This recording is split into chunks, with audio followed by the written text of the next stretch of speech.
Deconstruct a Story is a podcast where we read and discuss one short story with the author. In this episode, Lydia Conklin and Lillian Lee will be discussing the story Sunny Talks, first published in One Story in January 2022. This conversation was recorded live at Page's Bookshop in Detroit on June 24th, 2022, and the episode begins with Lydia reading from the story. This episode is part of a series of Let's Deconstruct a Story podcasts offered in collaboration with the Grosse Pointe Public Library in Michigan. The GPPL has committed to purchasing 10 books by each author this season to give to their patrons. If you are a short story writer who has tried to make money in this game, then you know what a big deal their support is to us. My hope is that other libraries will follow the GPPL's lead and be inspired to buy books by these talented short story writers. I will be contacting many libraries this year to suggest this programming. Please feel free to do the same if you enjoy this podcast. This podcast is also supported by Page's Bookshop in Detroit, and we would be extremely grateful if you purchased the books we mention online through Page's or your local bookstore. Lydia Conklin is an assistant professor of fiction at Vanderbilt University. Previously, they were the Helen Zell Visiting Professor in Fiction at the University of Michigan. They've received a Stegner Fellowship in Fiction at Stanford University, a Rona Jaffe Writers Award, and 3 Pushcart Prizes. Their fiction has appeared in Tin House, American Short Fiction, The Southern Review, and elsewhere. Their short story collection, Rainbow Rainbow, was published in June 2022 by Catapult in the US and Scribner in the UK. Lillian Lee is the author of the novel Number One Chinese Restaurant, which was an NPR Best Book of 2018 and longlisted for the Women's Prize and the Center for Fiction's First Novel Prize. Her work has been published in the New York Times, Granta, One Story, Bon Appetit, Travel and Leisure, The Guardian, and Jezebel. Originally from the DC metro area, she lives in Ann Arbor. The host of this podcast is me, Kelly Forden, and you can find out more about me at www.kellyforden.com. When you first listen to this podcast, remember that it's recorded live and that we were all wearing masks, so it's not as crisp as usual, but you should be able to hear everything pretty well. Enjoy!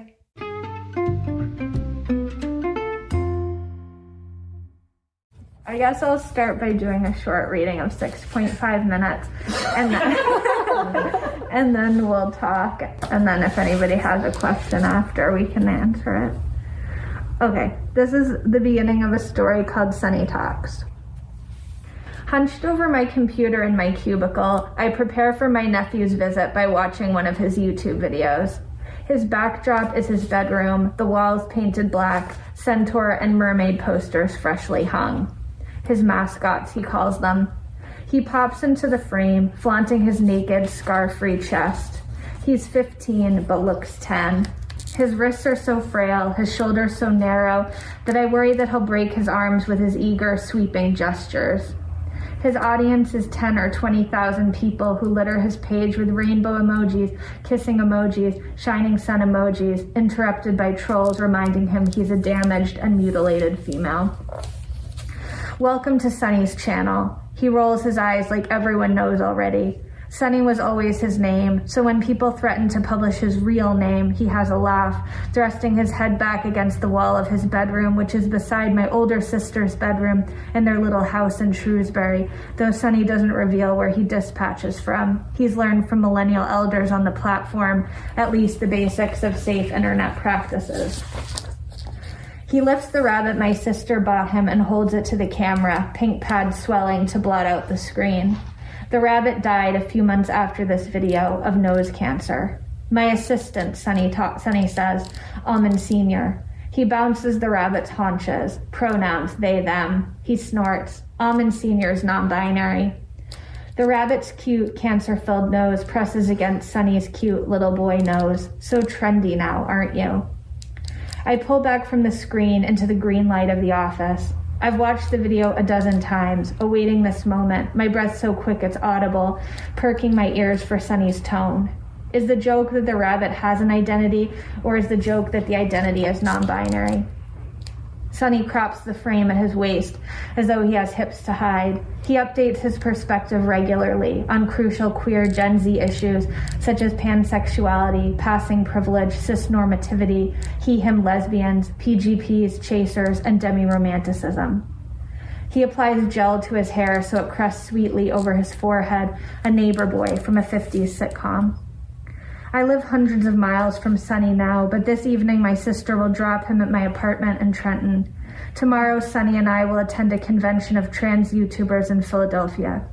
Sonny invited me a few weeks back, explaining that it wasn't cool to go with his mom, that he preferred me, his aunt, which was fishy because he loves my sister, but I guess everyone grows up sometime.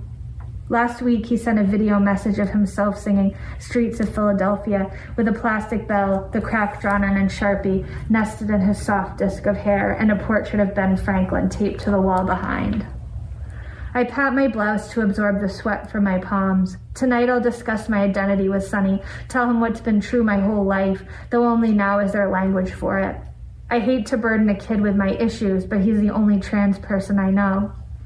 The write-up, Eric says, looming over my desk. My colleagues don't look directly at me, as though I could infect them through the eyes, but I hold out hope that Eric could become a friend. He visits my desk instead of emailing me. His earring is either queer or cheesy, same with his spiked, thinning hair. Once I'm more comfortable in my body, I'll ask him for a drink at the sports bar. I pinch the report from my printer tray and clap it into a folder. Eric snatches the file as though he'll change my mind. And now I'll just skip a little bit ahead to the actual conference.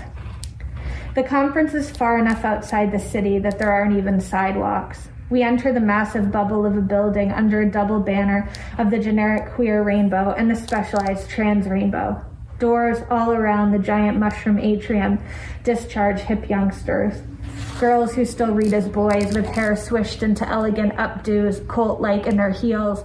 Boys who still read as girls with mop heads and high athletic socks. There are kids here who even I, with my YouTube research, cannot identify as trans, trotting so easily in their gender it's like they never had to win it. There are kids aiming for and achieving a space so exactly in the middle that you couldn't guess what color birth blanket the doctor once wrapped them in. Baby faces with voices that dustings of tea or hours of training have frozen into a curious second look register, too low for a girl, too high for a guy. Their hair sculpted into short shapes stuck between butch and fey. Their bodies either skinny or overweight because it's the weights between I've learned, like my own, that telegraph gender most clearly. At registration, Sonny paused through a spread of name tags. If only my name were less feminine and I had a channel listed like everyone else. I once came out in a DM to a trans YouTuber whose profile made him look older than he probably was. His answer was so spammy and generic, go for it, age matters not, that I never reached out again. My conference registration was $100. I'm still in the red from my move, and every month I go deeper, eating plain pasta to add to my surgery fund. Sonny doesn't know the cost of the conference and so snatches the gift tote with a victory shout, counting the free pin, free condom, free hamburger-shaped eraser, and free pack of nuts as an unimaginable windfall. Participants study me as though decoding this middle-aged woman's purpose. Am I Sonny's mother? No. Jen's cameo as Sonny's most popular video, her smug appearance as perfect mom. You gotta do right by your kid. So if they know him, they know Jen. I should have brought a hoodie, but when I dress masculine, everyone thinks I'm a lesbian. I've dated few men, but in my butch periods, I haven't landed any. Until I can hover deep enough in the middle to range beyond lesbian, with a microdose of tea hardening my face and speckling my chin with hair, until I can look more like a girly boy instead of a boyish girl, until I can scrape these breasts off my ribs and stand up straight. What I wear seems secondary, except for here.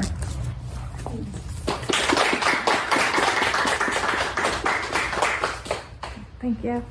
I love that you picked from that story. It is one of the most well-populated stories I've ever read, having to essentially sketch an entire conference. Having been at a conference myself, it is so overwhelming to be there in person, to capture that overstimulation and peopled nervous peopled quality. It's really fantastically drawn throughout. So I'd love to just focus for a bit on that particular story. Sure, yeah, that would be glorious. Do you remember how this story first came into your head? What the inspiration was? Yeah, so I was gonna do the Stegner program, which meant I knew I had to be in a workshop again for the first time in like a decade. And so I knew I would have to have short stories because I've been working on novels in between. And I just had always wanted to write about my experience with like my gender situation, and then I have two trans nibblings who like came out long before me and were like in Gen Z and are like just way ahead of me in every way. And so I was always interested in like how it's like a strange moment of like turning to people so much younger than you for wisdom and advice in a way that you normally don't do. Mostly doesn't happen like in history. So I was like interested in that, and like how I was getting a lot of information from like young people on YouTube and all of that. So those kind of moments and those kind of like strange dynamics, like I knew I wanted to put those in the story, but I didn't exactly know like what it would look like or like that it would be at a conference or anything. But that's kind of how I came to it originally. That makes sense. In some ways it was the strangeness maybe of the experience, the way that roles were reversed, where you, while being older, are actually asking advice from those who are younger, who in some ways have more experience than you in this particular area. And then was there also questions that came about as you kept writing? Did you discover anything in the writing process? Yes, I did. So like the story went through tons of revisions. Like the original story, there was a lot that got cut. Like there was this whole situation with like this precious blue bowl that contained the snack that Sunny was eating and that the main character was serving to him at their house. And there was so much descriptions of the blue bowl, and then Sunny accidentally broke the bowl, and it was like a whole drama of sorrow about the special bowl. And people in my workshop were like, oh, I love the bowl, it means so much, it contains so much emotion and the bowl. And so for a long time I was like, dang, I can't cut that bowl because everybody at my workshop loves it. But I eventually, it just like the whole beginning before the conference was too long, so it kept getting slimmed down. And then when my editor did her first pass of the story, she like took the bowl altogether away, and I was like, oh, sad, but it's better without the bowl. But it's one of those kill your darlings things where it's like the bowl was good and was fine. There's nothing wrong with it, but it just didn't add anything. And then for some reason, when I originally wrote the story, it was set, the conference was taking place on like a beach. Oh, okay. In California, because I like that place. And I was like, oh, I'll put the story there. But then I was like, why would they have a conference on a beach? Destination conference. Yeah, it makes literally no sense. I mean, no sense. Especially for YouTubers who probably don't even go outside. Like, I was like, why would they want to gather at like a ruin their video beach? quality. Yeah. So I changed that whole thing. And then I think the two hardest things of revision in the story were, one, like the main character is very lonely and struggling with their gender identity through the story at a later age and such, but they're in the original draft, they were feeling too sorry for themselves, and there are like a lot of crying and sad moments, and I had to remind myself of that old wisdom that like if a character feels sorry for themselves, the reader doesn't have to, because the character is doing the job of it for you. So it's always much more heartbreaking a story if someone like drops a bowl and then makes a brave face and keeps walking rather than like cries over the bowl, you know what I'm saying? So like I tried to do that. And then the end was also hard because in the end the main character has this interaction with the conference, the keynote person of the conference, and it was really about Sunny at the end in that moment, and Sunny intervened, and it was about Sunny's needs, and my editor was like, this has to be about the protagonist and what they need in that moment. You have to like go beyond worrying about Sunny and think about like what they need and what they want and what they're missing out on. And so that was like kind of a revelation for me about how to work the ending. Mm-hmm. Yeah, it was a really interesting ending because the power dynamic shifts and shifts and shifts again, where it goes from a moment where we as the readers almost forget that Sunny is still a child and has needs that needs to be taken care of and gets overstimulated and it just wants his aunt in that moment. And then we remember that, but when we also think like, oh, well, now the keynote speaker, like, how dare they bully this child? But then it's also, well, now the main character has snapped at the keynote speaker, and that has made the keynote speaker feel rejected, and that then leads the main character to realize that any hopes that they have of going on a date with this person that has sparked this joy in them, you know, that has vanished with this one moment. So it's just a really excellent, there's a density to it where like in just one moment and one exchange, 7 different dynamics are sparking off at once. So, yeah, that's a really good way to describe it. Yeah, because I remember, like, yeah, whoever has the status in a scene is a big thing in acting and playwriting, which I did originally do it. And, yeah, so just thinking about how it shifts in the scene is interesting, I think. Yeah. I like that, the idea of status, just as a weird anecdote. I took some improv classes and people said, it turns out I only ever play low status characters. I like don't know how to be high status. I don't know what that says about me. But I was also thinking about the way that status is performed with the YouTubers that populate this story. There's a panel, and I'm wondering if you can talk a little bit about the dynamics of that panel, and then maybe I can lead into my actual question. Oh, sure, yeah. So there's a panel in the conference that kind of is enacting like a fight that I saw a lot on YouTube, which is between people who believe that there's like, it's kind of like this essentialism, I guess, about transness, that like you have to follow this one medical path. I think it's called like trans med, and people say, oh, if you don't have severe gender dysphoria, if you don't take medical interventions, blah, blah, you're not trans. And then there's other people who say like, well, I don't have gender dysphoria, I just feel more euphoria when I do these certain interventions or changes or dress in a certain way or whatever, and that makes me trans. I don't need dysphoria or medical intervention to say I'm trans. And there's like some bitter battles between them, kind of the two sides on YouTube at least, and I just was interested in that because it's like inevitable that within any kind of community that's marginalized, there's going to be infighting that is fierce or even sometimes possibly misdirected, when it's like that's not the enemy necessarily, but like everyone else is the enemy, but then it gets directed internally sometimes. So like that interested me, and just the whole fact that like people in Gen Z are like creating the discourse and creating the terminology for this whole, it's not that trans people didn't exist before, obviously, but it's just that it wasn't out in the open enough for there to be so much discourse and terminology and debate. So they're kind of inventing how the discourse is, which is exciting to see it like unfold. Mm-hmm. Yeah, and while that discourse is being invented, and you know read from this a bit in the beginning, where Sunny is consistently updating his thoughts and his views as he learns more, and as the discourse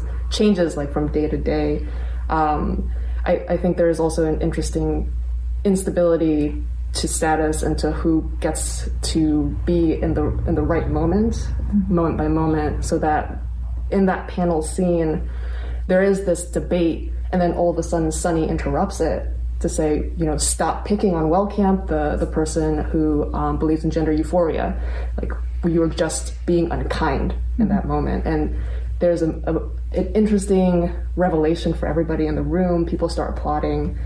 And then it gets flipped again later on when Sunny feels like, you know, I don't actually feel good about the way that I confronted the panelists. So it's just like, there's really an interesting sense that nobody is ever right all the time.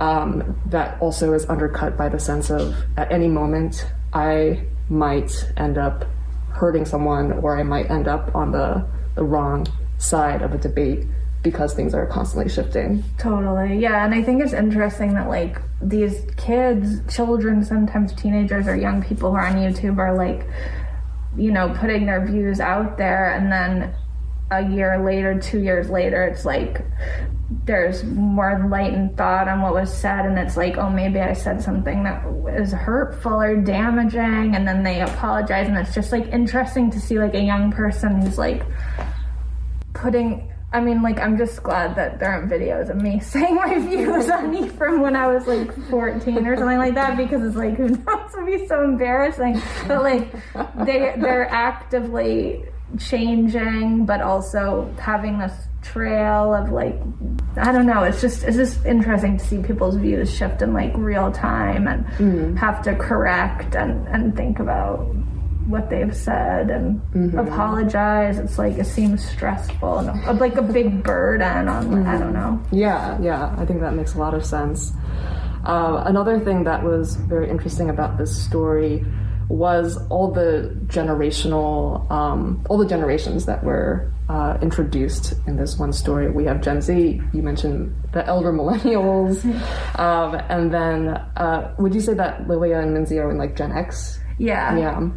And so Lilia, the main character, at one point reflects on in some ways, like the unfairness of being stuck in a place in history where they know of these interventions now, but it's a little bit too late for them to achieve the body that they want with those interventions.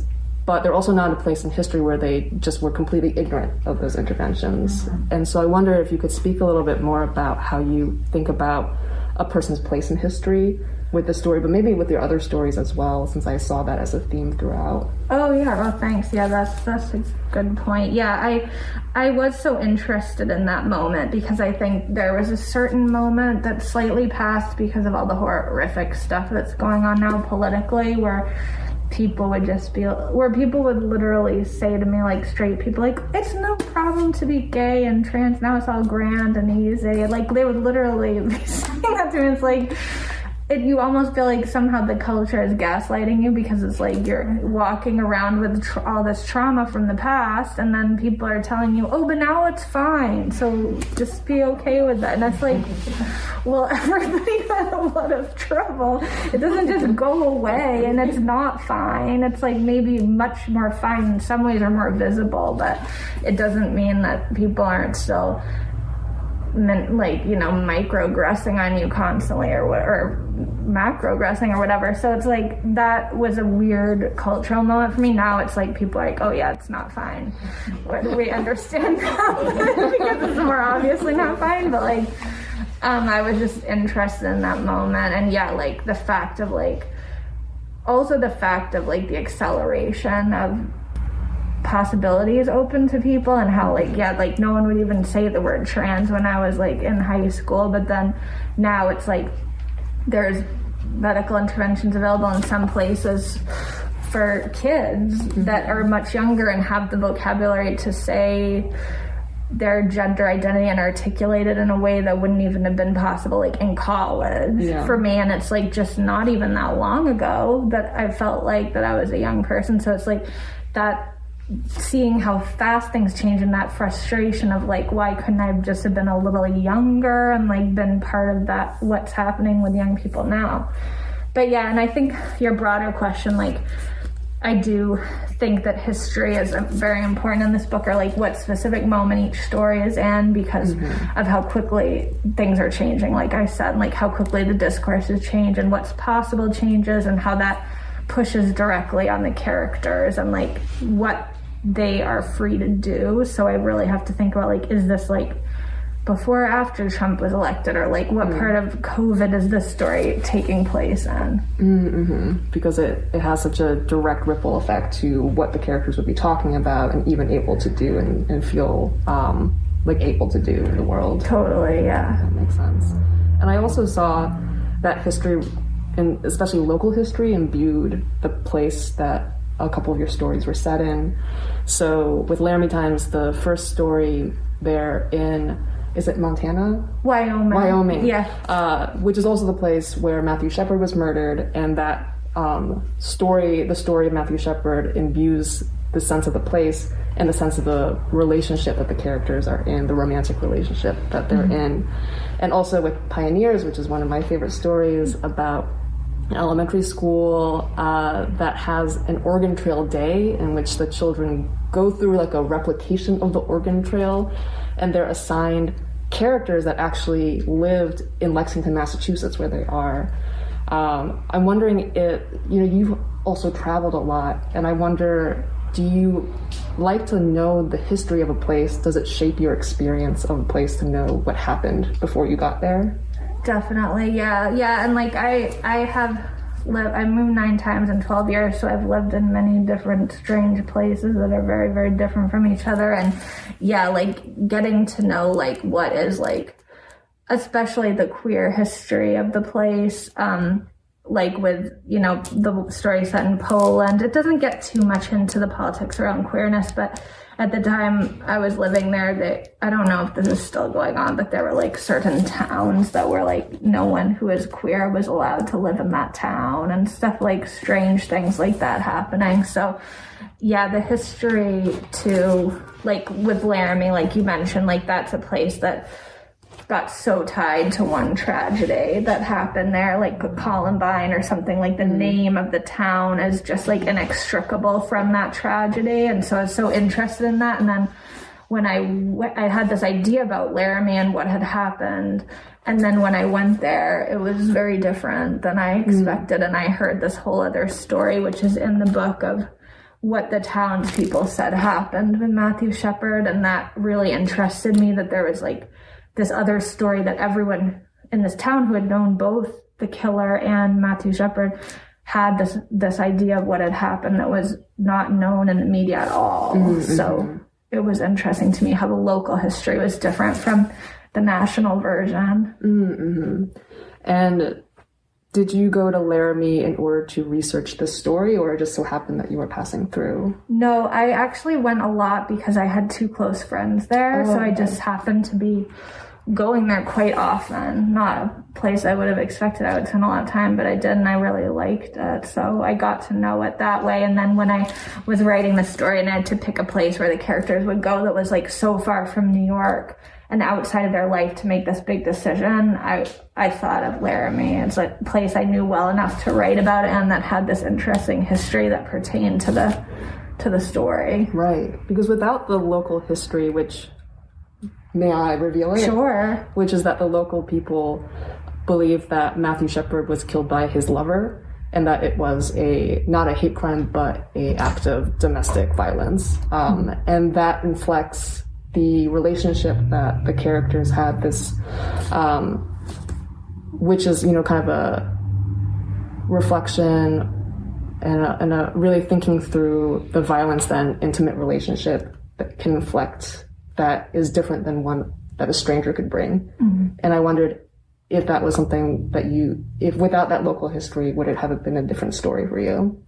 Oof, maybe. I don't know. I think, no.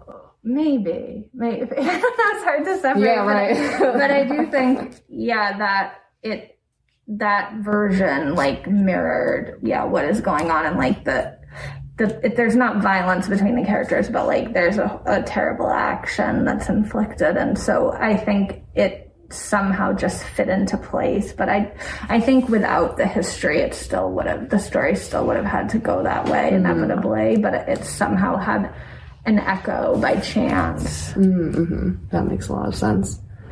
I also wanted to touch on, so you mentioned that you've been to 9 different places in the past 12 years, and it seems like, are all the settings that you write about also places that you have visited before? Yes, yeah. I've all lived in all of them except for Laramie and Philadelphia. I've spent a lot of time in Laramie and Philadelphia, but I've never lived in either of them.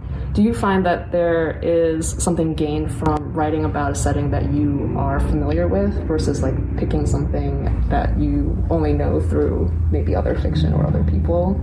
I do, yeah. I think like for me, I wouldn't feel comfortable writing about a place I hadn't lived and known deeply, but I also think going to a new place opens my eyes in a way and lets me write about something in a way that sort of activates it. So I think the sweet spot for me is like lots of these places where I've lived for a year or two, or like a few of the stories are set in my hometown, which I had enough distance from that I could have the perspective on again. But it's hard for me to write about a place that I would be living for a while I'm there. Okay. Because it would just be too steeped into your everyday to be able to notice what's strange and interesting about it. Totally, yeah. Because I think that is one of the things I really enjoyed about your book is how it picks these very specific details to color the places. So what I'm thinking about right now is the story Fearless Moral Inventory, which takes place in Madison, Wisconsin. And one of the main events is something called the Mifflin Street Fair, which is just this like huge college block party. And the details that you pick make it seem like kind of like a horror show, but also like every college block party would be. Like there's a moment where two girls are throwing up in the same puddle and they're kind of laughing at like, oh, isn't that kind of a weird thing that we threw up together? And I was like, is this for real? And I was like, yeah, I could totally see this happening, but it also seems like it would be in a bizarro universe. And I'm wondering, is that something that you pick out on purpose, that you're trying to find those details that are both so specific and also realistic, that you like to play with the surreal and the real when you write? Yes, I do. Yeah. So I never write speculative fiction, although I do like reading it, but I am more interested in like what's the weirdest possible thing that could happen that is in the realm of reality. So like I often collect like anecdotes from people that somehow I modify. Like for example, the dog falling through the ice was something that happened to a friend of mine, or something like that haunted me, like that could happen, and what repercussions would it create. So I do love that, being like on the edge of what's normal or what could be possible, but it still is possible, but it's just very weird. Yeah, I'll bring up another example of it, which is in Pioneers. There's like a moment where the children are traveling through and they're stopped by a teacher wearing like a ghost costume. And she's like, you're now about to be struck down with disease. So she's essentially effectively like killing off these students. And the way that she does it is she says like, if your name starts with A to E, you're fine. If your name starts from like F to O, you get a moderate case. And F is like, what a teacherly way to like fairly kill off your student. I could totally see that happening. And that feels like one of your most surreal stories, but it's also, I think, one of the few and maybe only stories where like there's actually like a caring adult, Miss Harper, who feels like, oh, this is actually someone who could protect our character.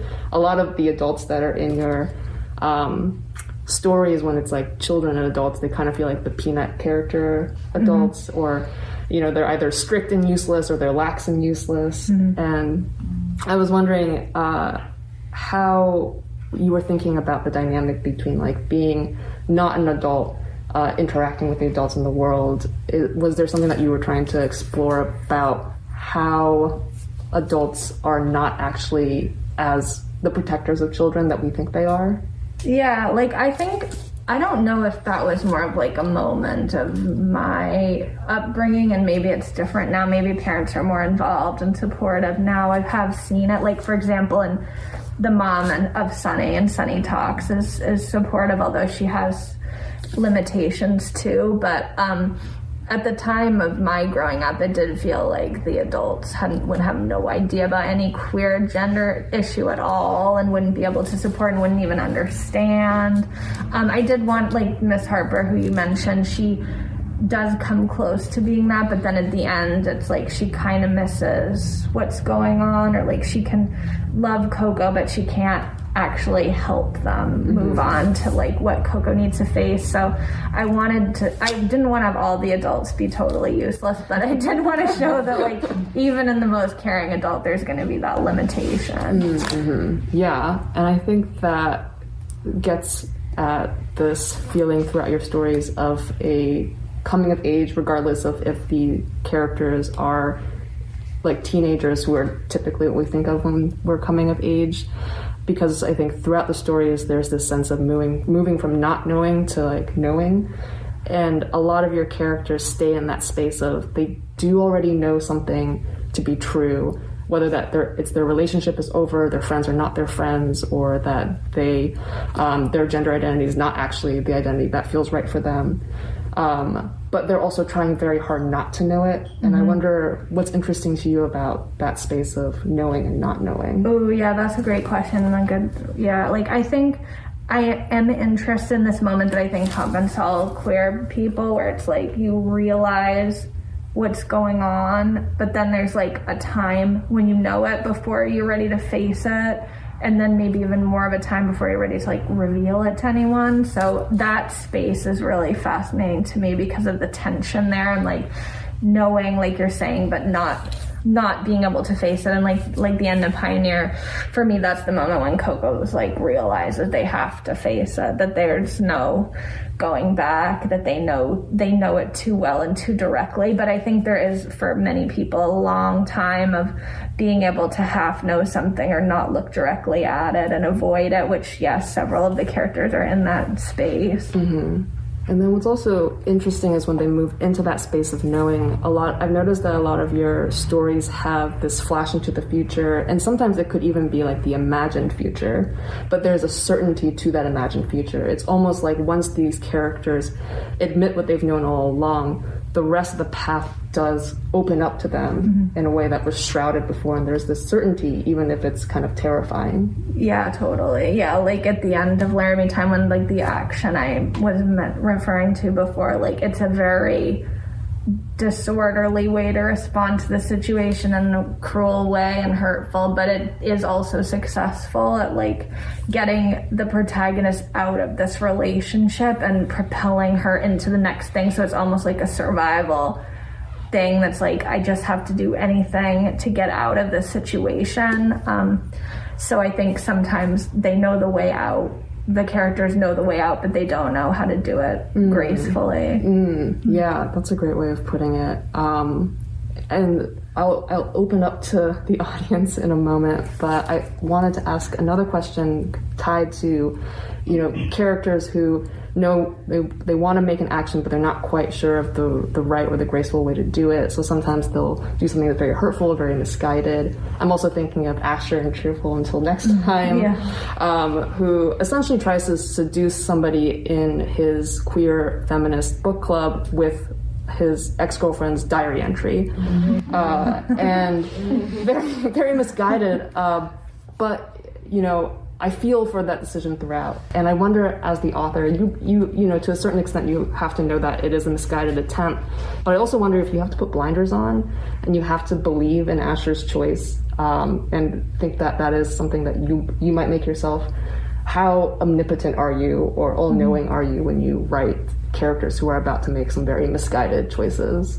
Well, sometimes it's really hard because Asher is a good example of a character where it's like what he did diverged so strongly from what I would ever do in moments that it was like hard to inhabit him at times, and hard to like, I know we were talking about that when it was my writing group too. Like it's hard to like write a character who's making dicey moral choices that you wouldn't make. It's hard to put yourself in that position, and sometimes it's even like an outside character like Lisa Parsons too in Ooh, the Suburbs, who's like behaving very creepily and immorally, but like she can't just be a flatly evil character. Like you have to, as the writer, you have to like show what's going on with her, and that she's a little bit three-dimensional, and that she has a sympathetic aspect to her, even if she's doing horrible things. So I think that's one of the hardest things for me in writing, is like finding my way into a character who like I normally wouldn't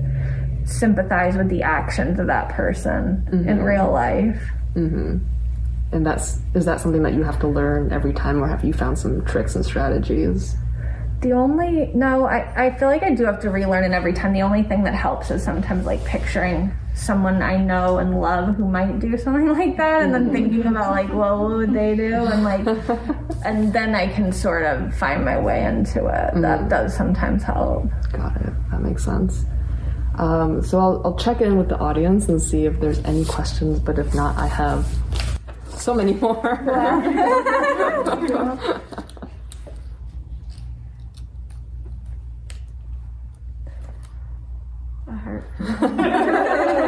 I guess I have kind of like a follow-up comment that sparked my thoughts about.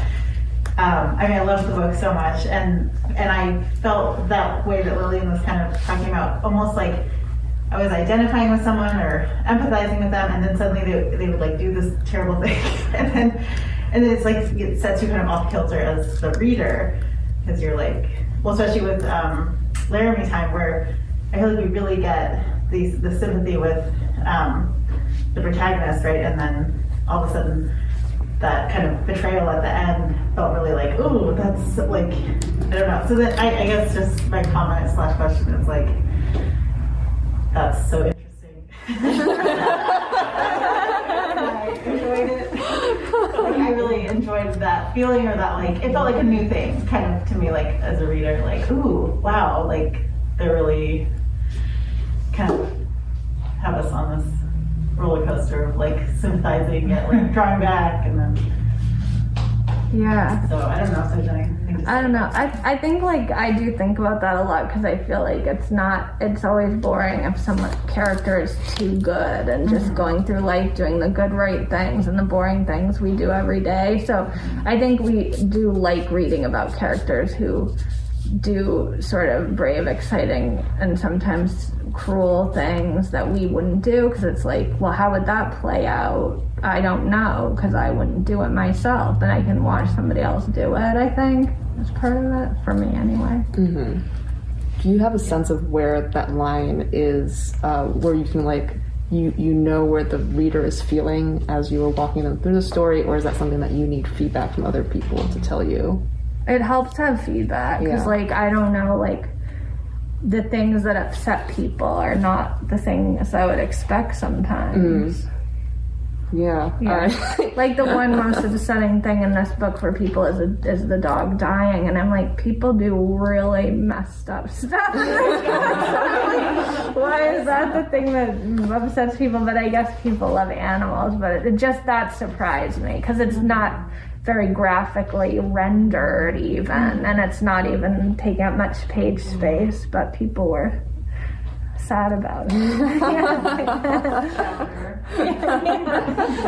The cooch sniffing dog. He's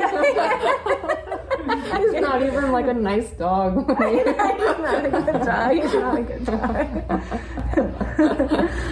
dog. Well, I guess I will end our conversation, though of course I have many questions left, with, I'd love to know, you've been, this book has been out for about a month now, and you've been, talking to readers of this book and hearing what they have to say about it. Throughout that process, have you learned anything new about your stories that you didn't realize was there before? So much. I feel like, people like you who are such a close reader, it's like a gift to make me realize things that were in here that I didn't even know. Like, I don't know, one person I talked to said like that a lot of the characters are like pioneers in different ways, like the title, which was weird because that used to be the original title of this collection, but then I never even thought about that, and I was like, wow, how did I not really think about that? It was only the title. But yeah, it's been cool talking to people and seeing what they see and the threads they draw out. And then taking credit for all of it. Yeah, totally. All right. Well, thank you so much for talking with me, and thank you for coming.